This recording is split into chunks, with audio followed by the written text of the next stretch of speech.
Welcome back to my real estate podcast with David Liberator. I'm your host, and today we're diving into something that I think a lot of people wonder about when they're looking at homes online. You go on Zillow, you see that Zestimate number, and you're like, okay, is this actually what my house is worth?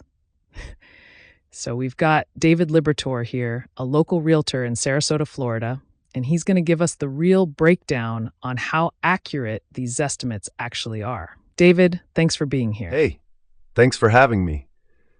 I'm glad we're talking about this because honestly, it's one of the most common questions I get from clients. They'll call me up and say, well, Zillow says my house is worth this much, and I have to give them the honest answer about what that number really means. Right, so let's just cut to the chase here. How accurate are these Zestimates in Sarasota specifically? So here's the thing. Zestimates can be wildly off, or they can be pretty close. It really depends on the specific property and the market conditions. In Sarasota, we have a really unique market because we've got everything from waterfront luxury homes to inland residential properties, and the algorithm doesn't always account for those nuances.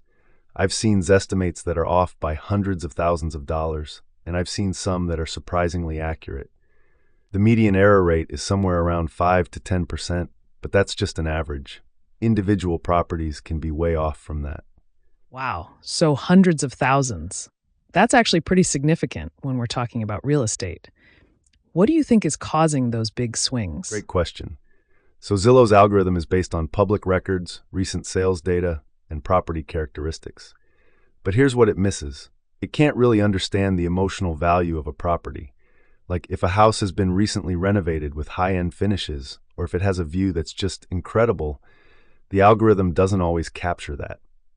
And in Sarasota, a lot of our value comes from waterfront access, views, and those kinds of intangible features. Plus, the algorithm relies on comparable sales data, and in a market like ours where properties can vary so much, finding true comparables is tough. Oh, I see what you're saying. So it's like the algorithm is doing math, but real estate isn't just math, right? Exactly. Real estate is so much more than just square footage and number of bedrooms. It's about location, condition, upgrades, market timing, and honestly what a buyer is willing to pay at that moment. A Zestimate is a starting point, but it shouldn't be the only thing you rely on when you're making a decision about your home's value. So if someone's looking at their Zestimate right now and they're curious about whether it's accurate, what should they actually do? The best thing you can do is get a professional appraisal or talk to a local realtor who knows the market. We can look at recent comparable sales in your neighborhood, understand the current market conditions, and give you a much more accurate picture of what your home is actually worth. And honestly, that's a free conversation. Most realtors will give you a market analysis without any obligation. That's really practical advice. So bottom line, Zestimate is useful for a ballpark idea, but don't take it as gospel. Use it as a tool, not as the truth. It's one data point in a much bigger picture. In Sarasota especially, where our market is so diverse and dynamic, you really need someone who understands the local nuances. Love that. Well, this was really helpful, David. I think a lot of people are going to feel way more confident about understanding what that Zestimate actually means. Thanks so much for breaking this down for us. Thanks for having me. I appreciate the opportunity to help people understand this better.